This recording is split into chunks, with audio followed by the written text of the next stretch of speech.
If you use Canva to create presentations, you've probably wondered whether there's a way to reveal bullet points or list items one at a time, the way you can in PowerPoint.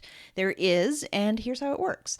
One thing to set up before you start: each list item needs to be its own separate element for this to work. If your entire list lives inside a single text box, Canva has no way to animate each line independently. So if that's how your slide is currently built, separate each item into its own text box first. From there, select all the items you want to animate, go to Animate in the toolbar, and under Presentation Settings, toggle on Appear on Click. Once that's on, you'll see a Click Order button appear. Click that to open the Click Order panel. The panel shows each of your selected elements. Drag them into the order you want them to appear when you're presenting, and once the order looks right, close the panel and go into Present mode. At this point, you'll see that each click advances to the next item.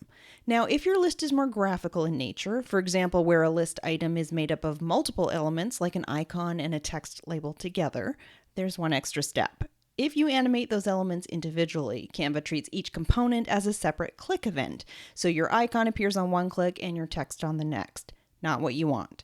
Instead, group each row's elements together first, then select all the groups and follow the same steps. That way, each click reveals a complete list item, icon and text together, rather than the pieces appearing separately. Anytime a single list item is made up of more than one element, group first, then animate.